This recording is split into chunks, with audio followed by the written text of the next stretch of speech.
अस्सलाम वालेकुम। Welcome to motivation 18 card reading. उम्मीद है तमाम दोस्त खैरियत से होंगे।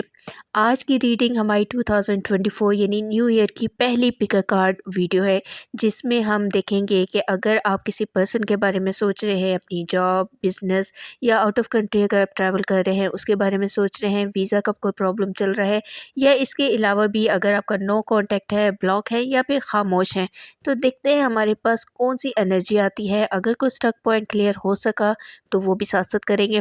यहाँ पे अगर अभी तक आपने मेरा यूट्यूब चैनल सब्सक्राइब नहीं किया है तो चैनल को सब्सक्राइब कर दीजिए और बेल आइकन को प्रेस कर दीजिए ताकि आपको मेरी तमाम वीडियोस मिलती रहें।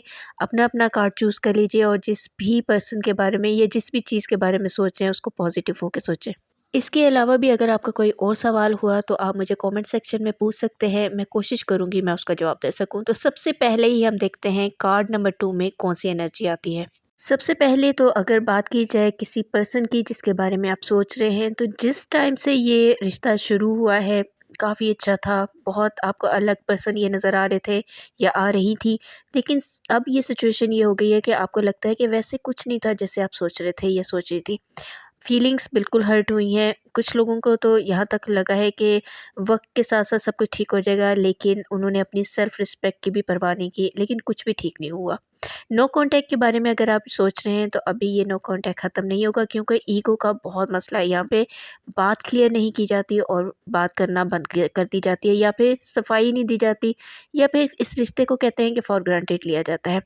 आगे अगर बात की जाए जॉब के बारे में और बिज़नेस के बारे में, जो भी आप सोच रहे हैं वो आप खुद बहुत अच्छा फ़ैसला करें, लोगों की बातों में मत आएँ।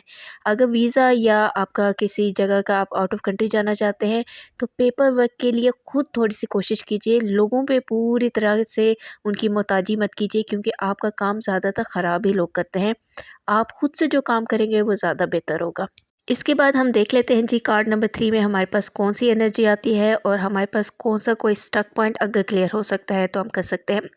अगर इस कार्ड के मुताबिक देखा जाए तो न्यू रिलेशन जिनके बने हुए हैं उनको एहतियात का ये कहा जा रहा है कि इस वक्त आपको सब कुछ बड़ा अच्छा लग रहा होगा, लेकिन ज़रा सा जहाँ पे भी आप इख्तलाफ करेंगे, अपने हक के लिए बोलेंगे, वहाँ ही आपको गलत साबित कर दिया जाएगा। ये बात उनके लिए भी है जो काफ़ी टाइम से रिलेशन में है, क्योंकि जो ही उन्होंने अपने लिए बात की है या फिर अपने हक के लिए बात की है, उनको वहाँ पे गलत साबित किया गया है या फिर उनको छोड़ दिया गया है, और अभी वो इस वक्त बहुत ज़्यादा डिप्रेशन में है, किसी को बता भी नहीं पा रहे हैं। मैरिज कमिटमेंट जहाँ से बात की जाए तो वहाँ पे इनको अगर कहा जा रहा है कि सब कुछ ठीक हो जाएगा, घर वाले मान जाएँगे, इस बात को अगर काफ़ी टाइम हो चुका है तो फिर अपने रिलेशन को एक दफ़ा फिर सोचें, क्योंकि आप दिन-ब-दिन एक डिप्रेशन में, ओवरथिंकिंग में जा रहे हैं। अगर इस वक़्त ये इंसान नो कॉन्टैक्ट में है या आपको ब्लॉक करके चले गए हैं, तो फिर आपकी सोच ये होनी चाहिए कि जिसको मेरी परवाह नहीं है, मुझे भी अपनी ही परवाह कर लेनी चाहिए, थोड़ी देर के लिए अपने लिए सोचना चाहिए। जॉब और बिज़नेस को लेके इस वक्त आप काफ़ी परेशान हैं, आपके कोई काम नहीं हो रहे, तो वहाँ पे आपको थोड़ा-सा पुरसुकून होना पड़ेगा। काम सब हो जाएँगे लेकिन आप डिप्रेशन की वज़ह से सही फ़ैसले नहीं कर पा रहे। कार्ड नंबर 1 भी मैंने निकाल लिया है, देखते हैं हमारे पास कौन-सी एनर्जी आती है। यहाँ पर अगर देखा जाए तो कुछ लोगों के फैमिली इश्यूज़ बहुत ज़्यादा हैं। ठीक है, आपके पर्सन से भी आपका नो कॉन्टैक्ट है या फिर आपका पर्सन आपकी सुन भी नहीं रहे हैं, या फिर ये भी कह सकते हैं कि हमेशा वो अपनी ही चलाते हैं। लेकिन आप अपनी ही फैमिली की वजह से भी काफ़ी परेशान हैं कि आपकी समझ में नहीं आ रहा कि आप किससे बात करें। यहाँ पे अगर बात की जाए थर्ड पार्टी की तो कुछ इन्वॉल्वमेंट भी नज़र आ रही है, या फिर आप शक की वजह से अपने पर्सन से थोड़े से नाराज़ हैं, तो यहाँ पे बात क्लियर करना आपके लिए बहुत ज़रूरी है।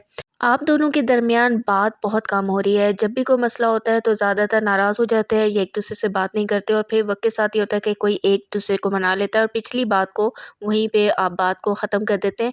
बात को क्लियर करेंगे तो आपका रिश्ता ज़्यादा देर तक चलेगा। मैरिज को अगर लेके आप दोनों में नो कॉन्टैक्ट है तो ये बात बिल्कुल सही है कि वो पहले दिन से ही जानते थे कि उनकी फैमिली इस बात को नहीं मानेगी या इस रिश्ते को कबूल नहीं करेगी। तो इस बात को आपको भी कबूल कर लेना चाहिए। ज़बरदस्ती के रिश्ते नहीं चल सकते। इसी वजह से आपके पर्सन या तो आपसे दूर हो चुके हैं, या आपसे कम बात कर रहे हैं, या आपका फ़ोन ही नहीं सुन रहे, या मैसेज का जवाब भी नहीं दे रहे। कुछ लोगों के साथ ऐसे भी है।